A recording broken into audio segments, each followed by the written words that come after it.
warahmatullahi wabarakatuh. Halo semua, kembali lagi di channel TK Gemala Bayangkari. Jangan lupa ya, like, komen, dan subscribe lonceng di atas. Bu Ima akan bercerita tentang sejarah Hari Raya Kurban atau sering disebut Hari Raya Idul Adha.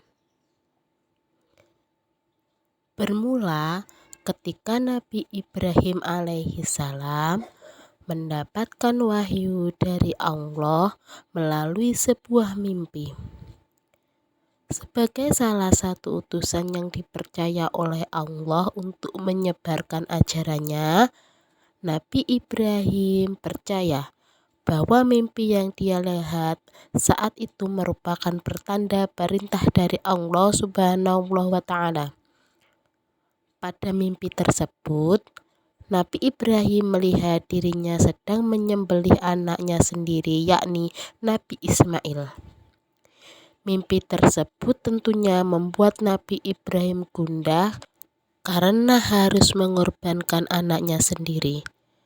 Apakah ia sebagai seorang ayah tega membunuh anaknya sendiri?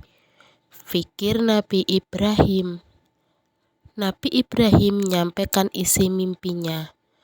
Ketaatan kepada Allah Subhanahu wa Ta'ala lebih besar dibandingkan dengan kecintaan kepada Nabi Ismail. Hal ini dibuktikan dengan Nabi Ibrahim yang akhirnya memberanikan diri untuk menyampaikan apa yang ada dalam mimpinya saat itu. Hal yang tidak diduga-duga justru keluar dari mulut Nabi Ismail.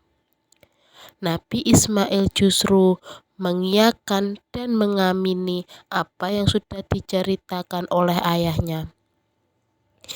Ia dengan sukarela untuk menerima perintah Allah Subhanahu wa Ta'ala tersebut.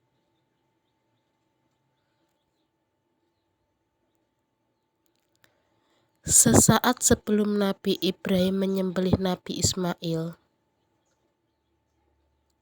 muncul setan yang sedang menghampiri dengan bisikan-bisikan sesatnya agar Nabi Ibrahim mengurungkan niatnya tersebut. Namun, iman dan tekad Nabi Ibrahim sudah bulat kala itu. Ia mengambil batu, kemudian melemparkannya kepada setan dengan teriakan, Bismillah, Allahu Akbar. Sampai saat ini, peristiwa tersebut diabadikan dengan istilah lempar jumroh. Kegiatan ini menjadi salah satu rangkaian saat melakukan ibadah umroh. Setelah Nabi Ibrahim berhasil mengusir setan, mereka berdua menuju sebuah tanah lapang dengan pedang yang sudah diasah dengan sangat tajam agar Nabi Ismail tidak merasa kesakitan saat disembelih.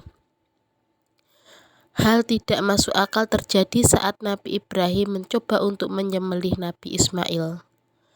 Pedang yang sudah diasah dengan sangat tajam terpental secara terus-menerus.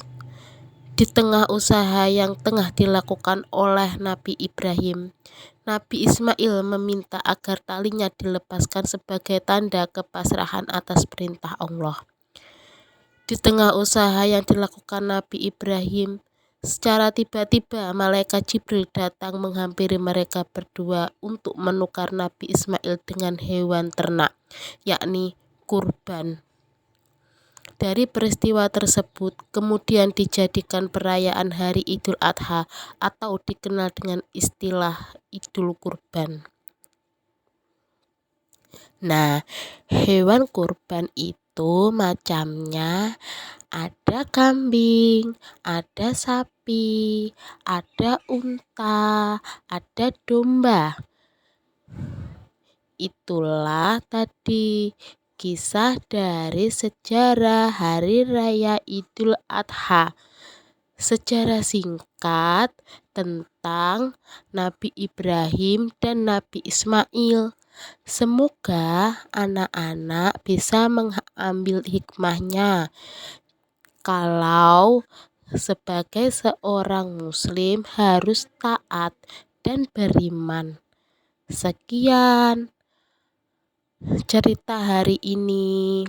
Wassalamualaikum warahmatullahi wabarakatuh.